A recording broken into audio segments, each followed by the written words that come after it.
అండి welcome to my channel. ఎలా ఉన్నారు? ఈరోజు నేను మన ఛానల్లో చూపించబోయే రెసిపీ క్రిస్పీగా మరమరాలతో వడలు. చాలా స్పైసీగా, చాలా క్రిస్పీగా కరకరలాడుతూ చాలా బాగుంటాయి. దీనికి సాసు చట్నీలు ఏం అవసరం లేదండి. ఇలా చేశారు అంటే క్షణాల్లో ప్లేట్ ఖాళీ అయిపోతుంది. అంతే క్రిస్పీగా బాగుంటాయి.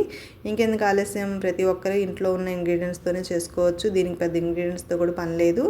2 కప్పులు మరమరాలు తీసుకోవాలి. ముఖ్యంగా వీడియో స్కిప్ చేయకుండా చూడండి ఫ్రెండ్స్. 2 కప్పులు మరమరాలను కొంచెం వెడల్పాటి బౌల్లో తీసుకొని తగినంత వాటర్, మరమరాలన్నీ కూడా మునిగే వరకు వాటర్ యాడ్ చేసుకోవాలి. వాటర్ కొంచెం ఎక్కువగానే వేసుకున్నాం అనుకోండి, మరమరాలన్నీ కూడా బాగా స్ప్లింక్ అయ్యి నాని కొంచెం ఉబ్బుతాయి, బాగుంటుందండి. ఇలా ఒక 30 సెకండ్స్ వరకు మరమరాలను నాననిచ్చుకోవాలి. ఎక్కువసేపు పెడితే మళ్ళీ మెత్తగా అయిపోతాయి. 1 మినిట్ కూడా ఉంచాల్సిన పని లేదు, హాఫ్ మినిట్ సరిపోతుంది. ఇప్పుడు ఇలా నానింది చూసారా, దిగినాయి కదా. ఇప్పుడు వీటిని మరమరాలను గట్టిగా పిండేసుకోవాలి.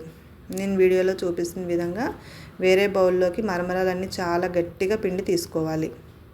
మరమరాల్లో వాటర్ లేకుండా చాలా గట్టిగా పిండుకుంటేనే మనకు వడలు అనేవి చాలా క్రిస్పీగా వస్తాయి. ఇలా తీసుకున్న మరమరాల్లో రుచికి సరిపడా సాల్టు, అలానే కారం తీసుకోవాలి మన టేస్ట్కి తగినట్టు. ఇందులో కాస్తంత చాట్ మసాలా కానీ గరం మసాలా కానీ వేసుకోవాలి. ఒక పావు స్పూను ధనియాల పొడి, ఒక పావు స్పూన్ జీలకర్ర పొడి వేసుకొని తగినంత ఉల్లిపాయ, మీడియం సైజు ఒక ఉల్లిపాయని బాగా సన్నగా కట్ చేసుకొని వేసుకోవాలి. ఇంక దీంట్లో మనం ఎక్కువ ఏం వేయాల్సిన పని లేదండి. కాకపోతే పిల్లలు తినేది కదా, 2 పచ్చిమిర్చిని సన్నగా కట్ చేసుకొని చక్రాల కింద వేసుకోవాలి.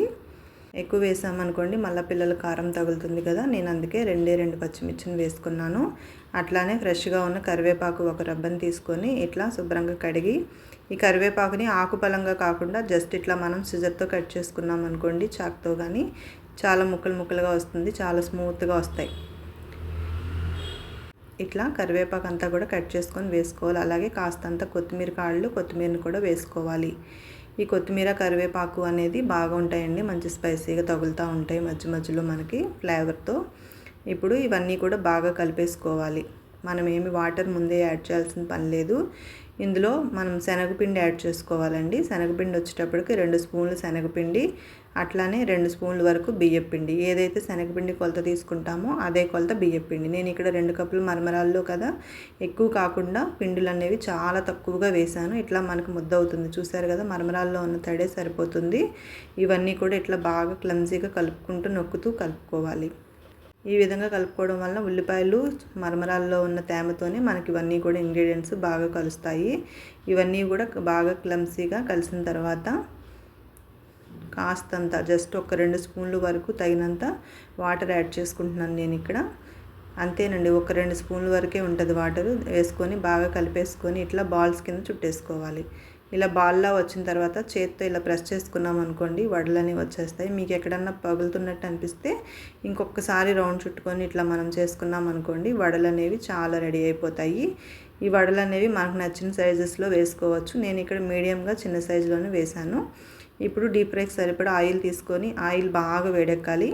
బాగా వేడెక్కిన తర్వాత ఈ వడలు వేసేసి ఒక 3 నిమిషాల వరకు పక్కన అలా చిన్న మంట మీదే ఫ్రై అవ్వాలి.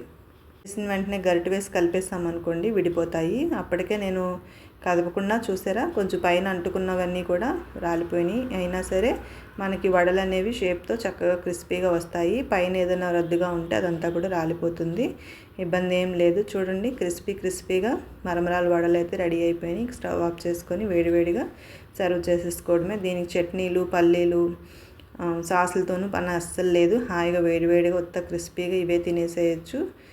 ఇలా చేశారంటే చేసిన వాళ్ళకే మిగలకుండా తినేస్తారు, అంత బాగుంటాయి. ఒకసారి ట్రై చేసి మీకు ఎలా వచ్చిందో నాకు కామెంట్ చేయండి. ఈ రెసిపీ మీకు ఎలా అనిపించిందో కామెంట్ చేయండి friends. Thank you for watching. కొత్తగా చూస్తుంటే ప్లీజ్ సబ్స్క్రైబ్.